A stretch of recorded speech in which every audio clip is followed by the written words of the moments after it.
in this edition of the Mike On Podcast. The world is in danger of hunger. Are we doomed by food insecurity? It is said that about 25 million Nigerians are at risk of food insecurity in 2023. President Bola Tinubu recently declared a state of emergency on food security in Nigeria. The Nigerian Red Cross Society says the rising number of people who are food insecure is a threat to the country's peace and stability. We need action now. Africa needs to act urgently to guarantee food security for the continent. The Russia-Ukraine war has compounded the global food issue. Eyes on the COP28 and London Food Security Conference targeted at the global food crisis. What will the world leaders do? This is the time to act. Let's arrest the danger now.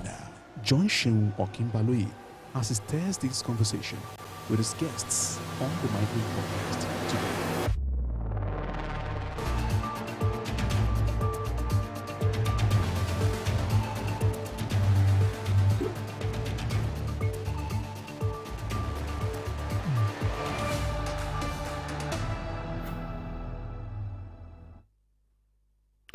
Hello, everyone. Welcome to the Mike On Podcast. I'm Seun Okinbaloye, your host.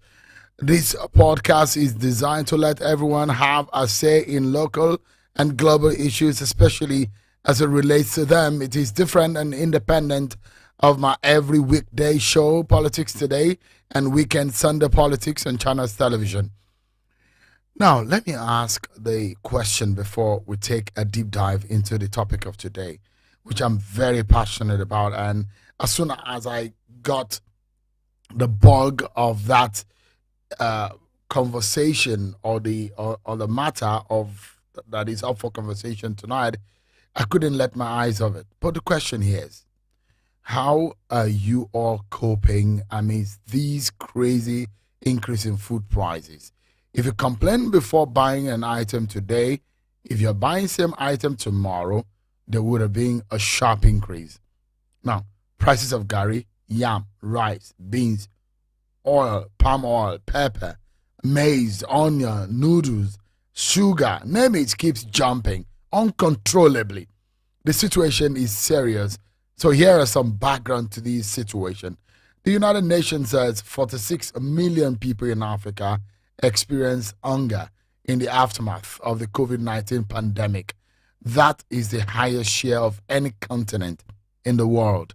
According to the IMF, staple food prices in Africa surged by an average of 23.9% in 2020 and 2022.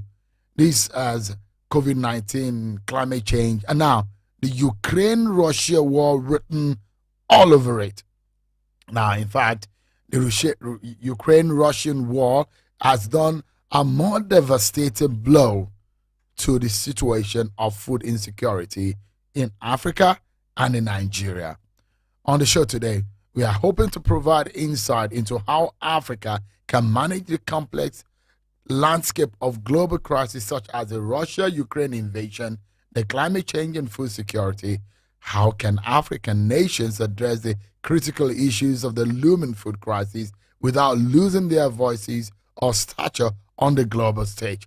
The question is the African voice being silenced in the midst of what is more devastating for them, perhaps more than any part of the world?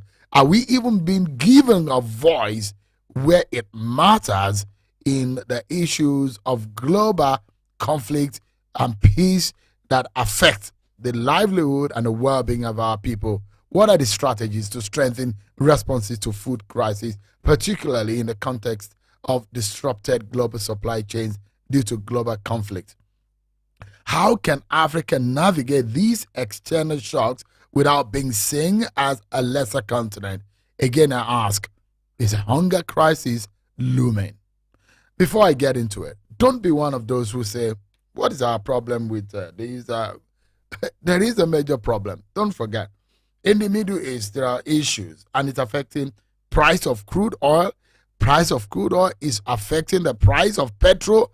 price of petrol is affecting the price of food on your table and the money in your pocket. We cannot be insulated or isolated from the global issues which have direct impact on our economy, on our lives, and our livelihood. So the Ukraine-Russian war, the role of African leaders and Africans in it is very crucial. And there is COP28. There is a London Food Security Summit. But a bigger question here is, and let me show you this. President Bola Tinubu recently declared a state of emergency on food security in Nigeria. And there are other startling and very mind-boggling statistics that I will be showing in the course of this conversation, such as some of the position of the Red Cross, for example, on the state of food crisis in Nigeria, in Africa, what we must do urgently. And tonight, it's going to be a sharp, precise, straightforward conversation. I mean, we unusually do not have this kind of conversation because our conversation are usually tilted towards politics. But today, I looked at it and I said, this conversation is critical and necessary for all of us. If we don't take action now, we are in a big trouble. I have a lineup of strong voices, those who will be bringing their perspectives into this conversation, and I'm hoping to hear your own response, and let's get talking, because they're watching, those who will take action, those who will make impactful decisions on our lives in Africa and in Nigeria. So tonight, one person that has a huge knowledge about food, farming, agriculture in Nigeria is Mr. Rotimi Olawale, who is the founder and CEO of JR Farms. Thank you so much, Rotimi, for joining us on the podcast today. Much for inviting me. Thank you. And I also have with us Dr. Dikpo Awojide, Ogbeni Dikpo, as it's popularly called. He's a scholar, he's a transformation coach, and of course, he's a strategist who understands global politics. Thank you so much, Ogbeni Dikpo, for joining us on this podcast. Thank you. Thank you so much. I appreciate it. And I have with me a lawyer and a global security analyst, Mr. Bulama Bukati, who joins us virtually from London also. Thank you so much, Mr. Bukati, for joining us. Thank you, Seun. It's always a pleasure to be with you. Thank you very much indeed. So let me go around the room and quickly. Mr. Bukati, I read your piece.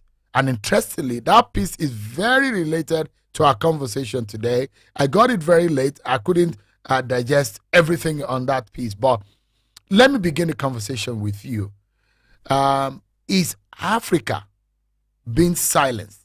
Are we being reduced in the global conversation, especially, for example, the Russia-Ukraine war? And a lot of Nigerians who are watching or who are listening tonight might be saying, what is our business with that? Can we be pessimistic? Can we be ignorant of that kind of issue? How impactful is that conflict to a Nigerian?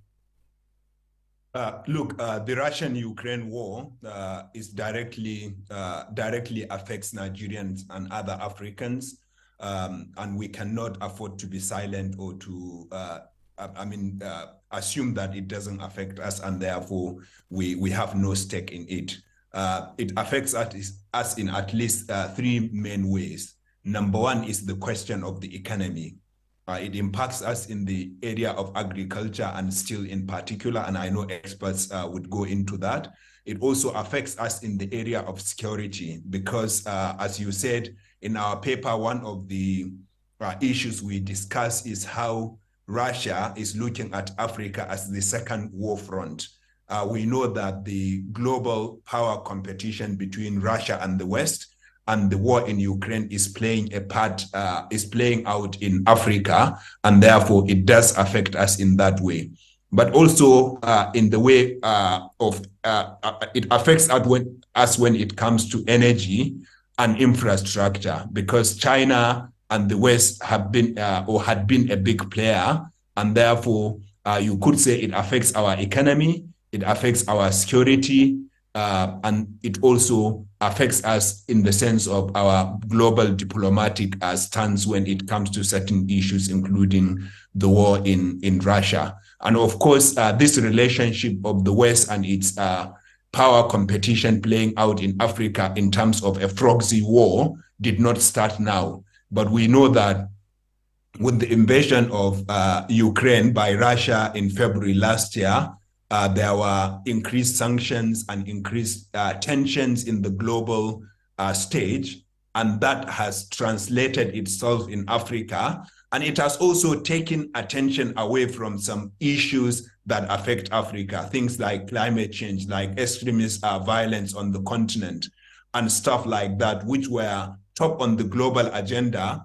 But with the war in Ukraine, they got relegated to the bottom of the agenda, and therefore those groups or issues continue to fester and metastasize on the African continent. So I would say this war affects us both directly and indirectly, and we cannot afford to be silent or just say it doesn't affect us. It does affect us, and each and every one of us now see it in our pockets and in our shopping lists. We will go deeper into how this affects the money in the pocket and the food on our tables.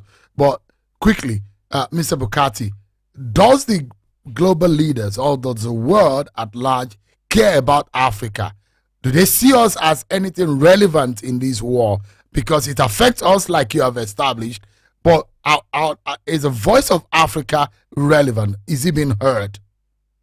I think the voice of Africa is relevant, Sheun. Number one, Africa does vote at the United Nations, at the Security Council and other bodies of the United Nations.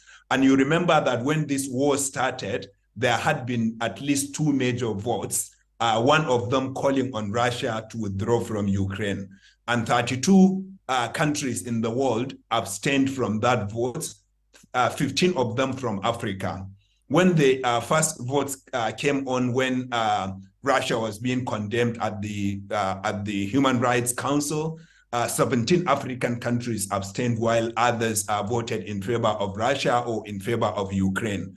Not only that, in June of this year, we saw the president of, or was it June of last year, we saw the president of South Africa, Cyril Ramaphosa, leading a delegation of African leaders, including the president of Senegal, Macky Sall, the president of Zambia, Hikilema, and representatives from Egypt, from Congo, from Uganda, and leaders across Africa. They paid a visit to Ukraine and they paid a visit to Russia, calling on Ukraine and Russia to stop the war.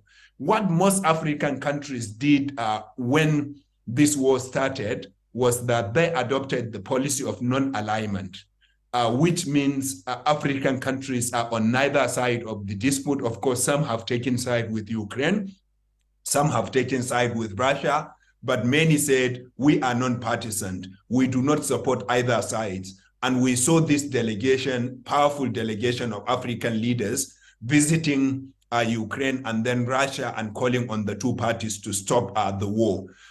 You also would remember the Black Sea Grain Initiative, which allowed safe passage of grain, including wheat from Russia and from Ukraine to Turkey, and from Turkey it got exported to Africa and the Middle East. And we know that the Russian government, Vladimir Putin in particular, said he entered into that initiative in order to ensure that food, wheat or grains in general get supplied to their friendly nations, including in Africa. He said, I did not enter because of Ukraine. I did not enter the agreement because of Western leaders. I entered because of my friendly countries in Africa and in the Middle East. So I would say Africa does get heard in the United Nations. They have, they have sent a powerful delegation to Russia and to Ukraine. But I would say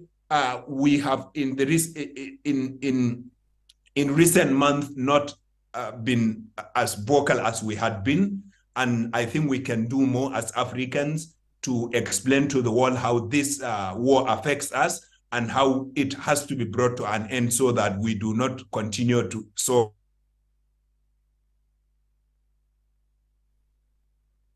far in terms of our economy and thousands of miles away from us. Let me get to Dr. Dikwa Iwujire, if you can give us an understanding from your own point of view on a global scale. And I'll read out to you what, for example, the Red Cross said about the food crisis, a direct impact. And we know the role Russia play economically in terms of energy, in terms of even food and all what have you, and what this means for the rest of the world, and how it directly impacts. Do you have anything to add, for example, on the impact? I mean, Mr. Bukati has laid a foundation on how Africa is relevant in the conversation. And, for example, the Nigerian Red Cross Society says the rising number of people who are food insecure is a threat to the Nigeria's peace and stability. Dr. Awujide.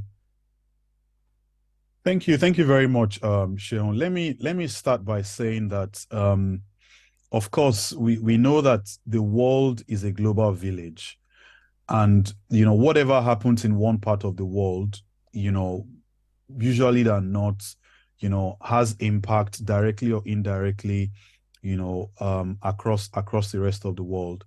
COVID-19 being a very recent example that we can use.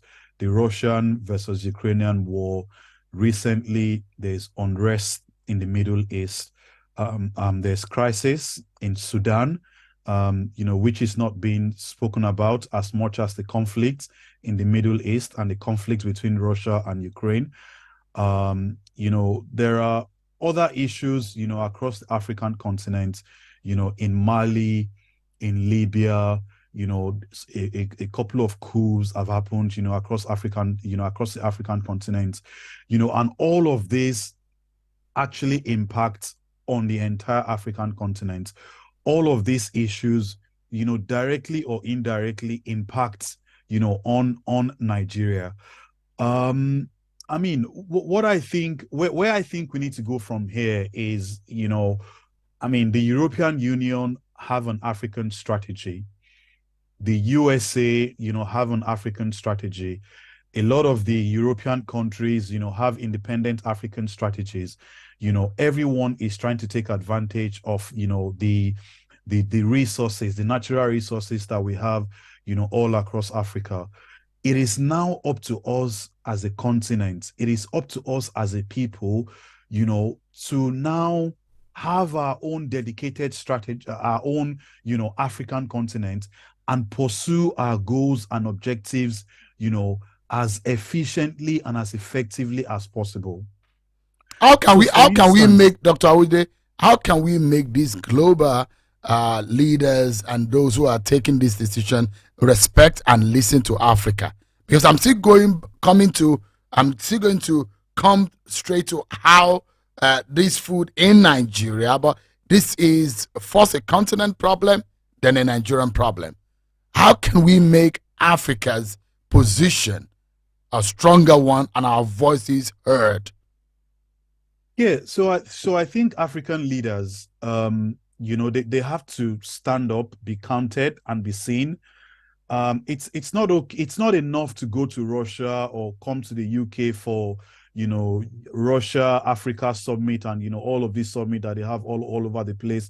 We need to be seen to be serious in solving our domestic problems, our local problems. And when we go on the international stage, we are not going there, bows in arms, begging for aid. We are going there as a partner. We are going there as a continent that is able to solve our own problems and also solve, the problems of the world. So, for example, Africa, a lot of African countries, have fertile land. So I see yam coming from Ghana. I see, all sort of fruit items, coming into the UK, from some African countries. And these are, the sort of things that we need our government, African government, to continue to invest in. Because there are shortages of, of grain, of wheat, beans, banana, cashew, in the UK. Sometimes you get bananas coming from Brazil, coming from, some South American countries. We have what it takes to actually supply the UK and other European countries with some of these products. But what do we need to start doing at home? We need to ensure that conflict across the African continent is reduced to the barest minimum. Because in any country or in any continent where there is conflict comes with famine, it comes with destruction. So we need to, first of all, secure our countries, secure the African continent, and our leaders actually have to stand up and be bold. We need to focus on trade instead of focusing on aid. I hope that answers the question, Sheol. Fantastic. Let me go to Rotimi. Mr. Rotimi, give us an understanding. And you have the numbers in terms of what Gary used to be, the cost, the price of Gary, the price of yam, and in all of these, a lot of people will say that we hardly produce anything in this country. Our reliance on imported foods and foreign items is made things even worse, and that's why a Russian-Ukraine war is going to be having an impactful or a big blow on our food price, on the price of commodity here in Nigeria. But you, as an owner and as a CEO of a farm, you produce food every day. How bad are things right now? And I'll come to the question to ask you, are we in a hunger crisis, or is it looming, or we are right in the middle of a food crisis? The president declared a state of emergency, so we know that we have a problem on our hands, but we would like to know after this whether or not the problem is so deep. But give us an understanding of how impactful is a crisis on Nigerian food situation. Yeah, thank you one more time, Sean, for the invitation. I would first say that the question should not be that are we in a food crisis. I think the food crisis started a long time. The question should be that what depth are we, or what point of the food crisis are we at the moment? And to give a perspective, the food system is interconnected with different sector. I can call it a cross-sectoral sector. It's a sector that is connected to other sectors. For example, it's connected to energy, it's connected to logistics, it's connected to infrastructure, etc. A lot of times we talk about this import of food, like you have said. People think, of course, we import a lot of food into Nigeria and into Africa, of course. But a lot of people go on the street, for example, online, they say, oh no, dollar is driving the cost of food, but not necessarily. Also, there are a lot of silent drivers of food costs in Nigeria that nobody is talking about, particularly, for example, the infrastructural deficit. And I'll take, for example, the Oyo-Ogbomoso road, which I'm very familiar with, and I move trucks through that road. It's a road that is less than 50 kilometers. And this road has remained the same way for more than 30 years. I mean, I ply that road like every month or every 2 months. And even in the last few weeks, I still ply the road, and it was blocked end to end. You have trucks sleeping on this road for days. I mean, there's a friend of mine who has a chin-chin project in Lagos. She was moving chin-chin to Abuja through this road, and her truck was on the road for 7 solid days, just for less than 50 kilometers. Now the cost of logistics has gone up. She's going to transfer this cost, of course, to the consumer, to the end user. So you see what the issues driving the cost. A journey of less than 1 hour becomes a journey of 7 days. So infrastructural deficit is there, not necessarily the issue of import alone. Also, you have insecurity. There was a time in the depth of the previous administration, there was a time for 7 solid months I could not go to the factory. I mean, because in fact, we had WhatsApp groups for ourselves in the agri value chain. If you're operating in this part of your state, we have a WhatsApp group. So we are texting ourselves, oh, there was kidnapping in this area yesterday, don't go there. Oh, there was kidnapping here, we don't go there. So my own factory is close to the popular hotelier in Ogbomoso that was killed. My factory is just along that line. Actually, where the hotelier and the Lautech student were dumped by the kidnappers is just next to the village where my factory is. So we could not go to the factory for about 7 months because here and there you were hearing rumors, and then everything became complicated. Farmers left their farms. I mean, when I say farmers, I do not mean people like us who come from Lagos or Abuja to go into the interiors. I mean people who live in the villages, because they were also being killed and attacked by bandits and others. So they left the farms. I mean, cassava were left there to be messed up, destroyed on the farm. Maize were left on the farm. They got rotten, eaten by birds and monkeys. So, I mean, this is the real thing. And I tell a lot of people that I think far back as 2016, I've been saying that we are in a deep mess as a country when it comes to food, because at that point, the insecurity was brewing. And this thing is even underreported. There are many cases of colleagues in the industry who were kidnapped that never made it to the news. That never made it to the news. There are many cases of farms that were destroyed and never made it to the news, and will never make it to the news, by the way.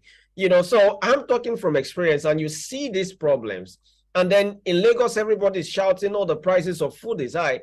We are now underproducing. And then we have also relied on the continent heavily on smallholder farmers, which is irresponsible of us.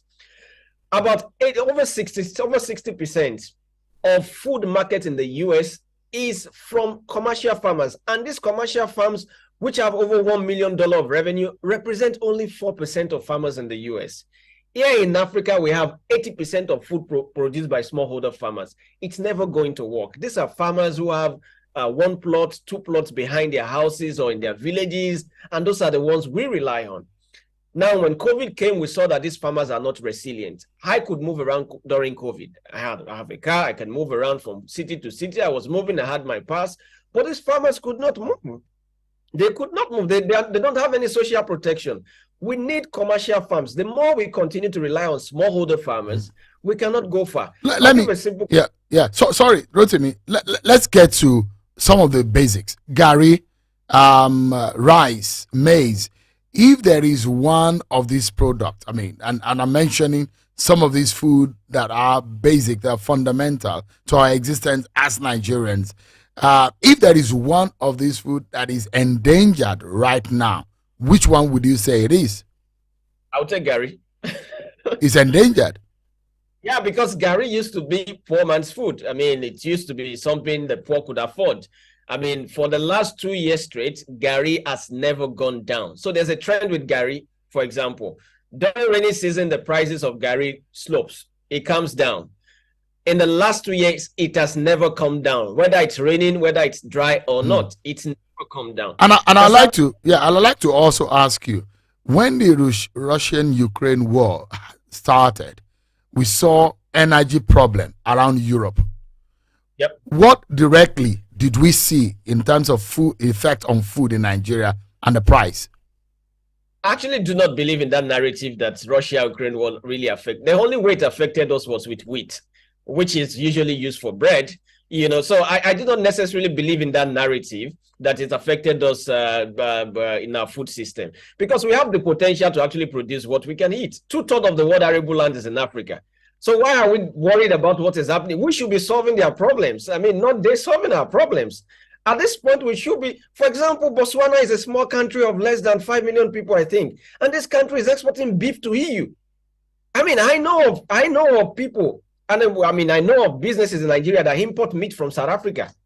Can't we have beef in Nigeria? I mean, we have a whole lot of herders crisis. Why do people have to import beef from South Africa to Nigeria?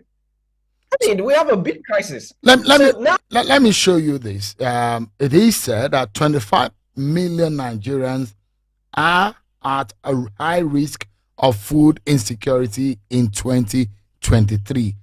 And if you look at the background of that, also is the fact that President Bola Tinubu declared a state of emergency on food security.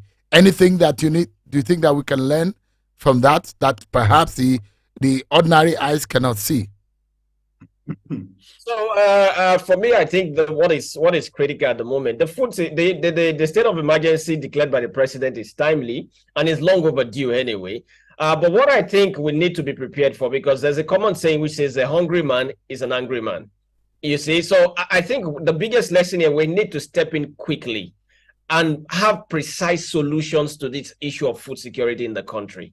You know, we can no longer sit waiting for these so-called smallholder farmers chunking out loans that you can never recover. You can imagine in the news a few days ago, Nigeria is set to import 2.1 million metric tons of rice. This is happening less than 1 year after a government did a rice campaign, chunking out billions of nairas of loans to smallholder farmers. Where are the smallholder farmers? Where is the rice pyramid? You see what I'm saying? So we need to have more precise steps towards this. Smallholder farmers, we need to change all this model. If we want to have a different result, we must do things differently. And this is very, very urgent. It is extremely urgent. Okay. Thank you. All right. Let me bring back. I'll allow a few people to also lend their voices, and those people. I can see some comments coming on YouTube, some coming on Instagram. I'll take a few of them, and then I will also go to Twitter Space and get some of the reaction. But let me go back to Mr. Bulama Bukati. Give us an understanding. If the world is going to take action now, what do we need to do so that we are not caught in between the crossfire of this Russia-Ukraine crisis and the after effect and what is causing the rest of the world? No, thank you, Sean. This is a very good question.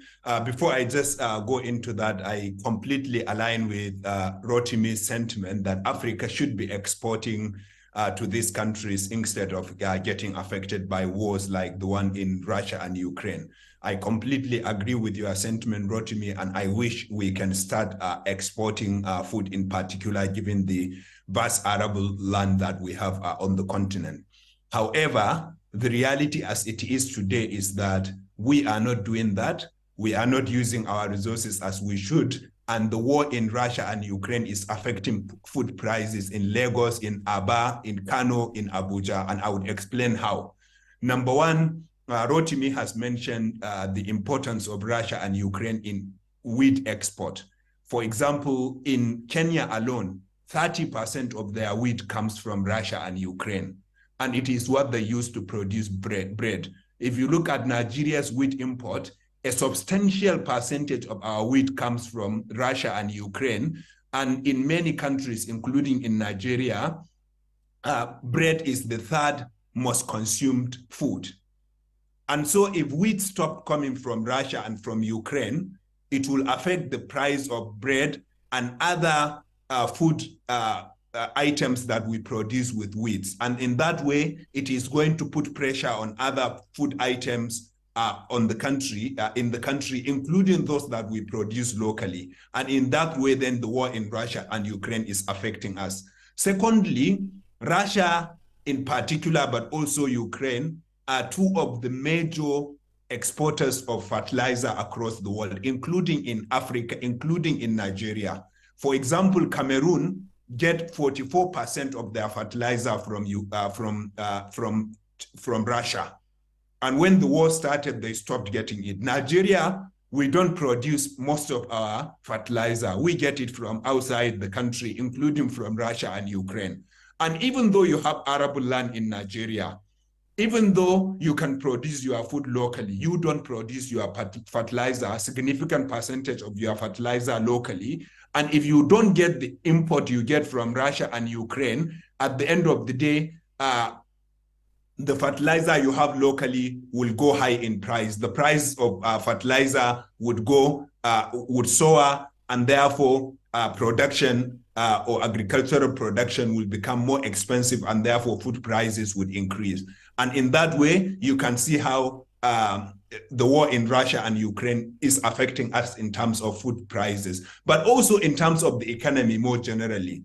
For example, Ghana gets 60% of their iron and ore supply from Ukraine.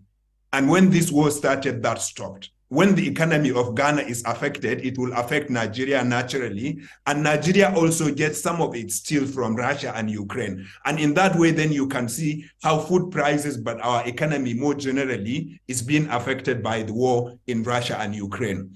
And also when it comes to the question of energy, gas and petroleum, when the war started, Russia stopped supplying to many countries in Europe. And then what happened was that Europe and the US started looking elsewhere for supply of gas and petrol. And of course, they would compete with African countries. Countries like Nigeria would enjoy in one way in the fact that crude oil prices would go high. But then on the other side, they would also buy refined fuel. Refined fuel will get more expensive.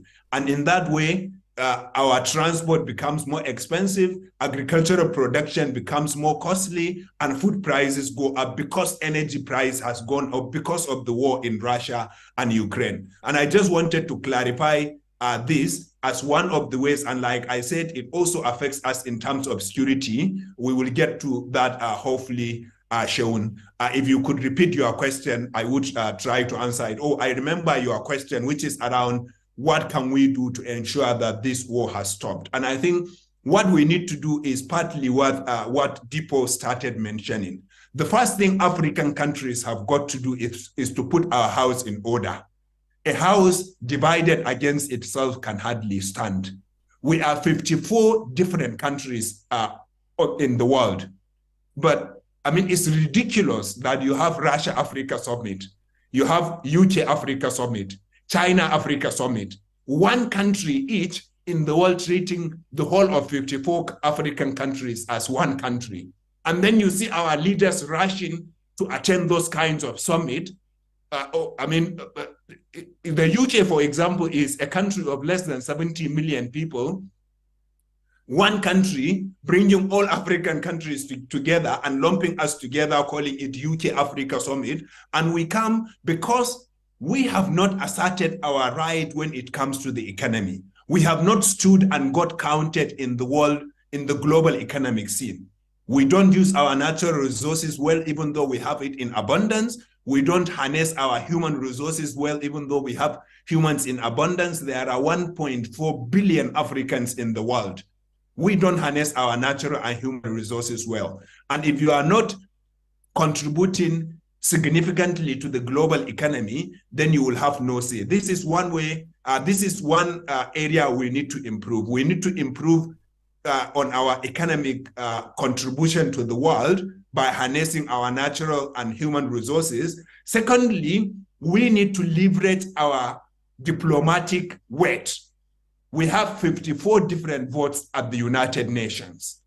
And we have to prove to the world that our votes cannot be taken for granted, that Africa's leaders can assert our right and speak vocally, make our position heard in the global stage, and we can use our votes to do that. But we cannot do that unless we start to relate with other countries as leaders, as countries that are independent, not as beggars who are looking for foreign aid. Quickly, let me get Ogwani Dukwa, because I see that he's been knocked off the virtual, the Zoom. I understand that there is some issues on around this residential area in his area where he lives in the UK. So Nigeria is not the only country that experiences this kind of fix. So let me bring Dukwa in on Twitter now. And I'd like to bring a couple of more people in after Depot speaks. I see a lot of hands here, and I'm imagining that as much as we are passionate about our politics, if Nigerians are passionate about other aspects of their lives, that also will impact on politics. Because if people are hungry, if you do not know the prices of food, is going to cause food inflation is a major crisis in this country. And this, in fact, is reducing the purchasing power of the average person. And I'm happy that a lot of people who are interested in this conversation and looking at ways by which policies can be formed and we can raise awareness about what is becoming a major disaster. The president saw it and his team, they declared a state of emergency. But beyond that, what has happened? Ogbeni Dipo, where do we go from here? And I read a statistics to you. In Thank you so very much, Sheon. Unfortunately, there was a fire, around my house. Last night, a house was burned to the ground, and the national grid has had to put the fire. I have to put the light off. So apologies, I got kicked out from the Zoom link. Yeah. So what exactly do we need to do? And yes, I must concede that things the prices of foodstuff in Nigeria currently is out of the roof. I mean, 31% is very, very high. And, we need to find a way to bring that down. I noted earlier that, conflict comes with famine. So I think the first thing that we need to do across the country, is stop conflict across Nigeria, especially, in the middle belt, so in Benue State, in in the Northeast as well, all of those areas where we have, loads of yam, tomato, cashew nut and all those things, we need to ensure that farmers can go to farm. Rotimi was saying earlier that around Ogbomosho or your axis, that people cannot go to farm. They have to get in touch with other people via WhatsApp messages to know when to go to farm because of cases of kidnapping. We need to ensure that conflict is reduced as much as possible. Kidnapping is reduced. The activities of militants, all of these activities are reduced so that people can actually go to farm. Then the government needs to help rural and commercial farmers. It is very, very important to connect all of these people, to the markets, to the local markets, to the international markets. So if we take Benue State, for example, you have yam, you have mango, you have beans coming from Benue State. Before it gets to Lagos, if they are having to bribe, or if the roads are not good enough, these are perishable goods. Before they get to Lagos, before they get to Kano, before they get to other parts of the country, a lot of these goods, of these, food items would have perished. So we need to fix the roads, we need to fix infrastructure, and the government needs to continue to help rural and commercial farmers. This also will help in reducing food waste, because a lot of the food that get wasted, we don't even account for that. These are, this is the livelihood of people, of rural farmers, of commercial farmers actually going into waste. So stopping conflict across the country, providing social and safety nets, for all of our farmers, and supporting small scale farmers. I think all of these should help in bringing down the cost of foodstuff across the country. Thank you. Let me get a few people into the conversation quickly. And I will like Mr. Bukati because you are a global affairs expert. And whether or not Mr. Putin of Russia is a bad man, whether or not Mr. Putin is playing a bad boy role because of some of the direct impact. And I could share a few documents as to the enormous impact of what that conflict is. There are those who believe that about 350 million people are being fed by the agricultural exploit of Ukraine. And since that war started, that has had a huge impact. And whether or not Mr. Putin needs to be put in check, you will get us into that conversation before we close. But let me bring in a few people, and I see a few hands. But I'd like you to help me go straight to the point. Just 30 seconds. Punch your intervention. Let me begin with Dr. Femi Yekini. Your mic is on, Dr. Femi Yekini.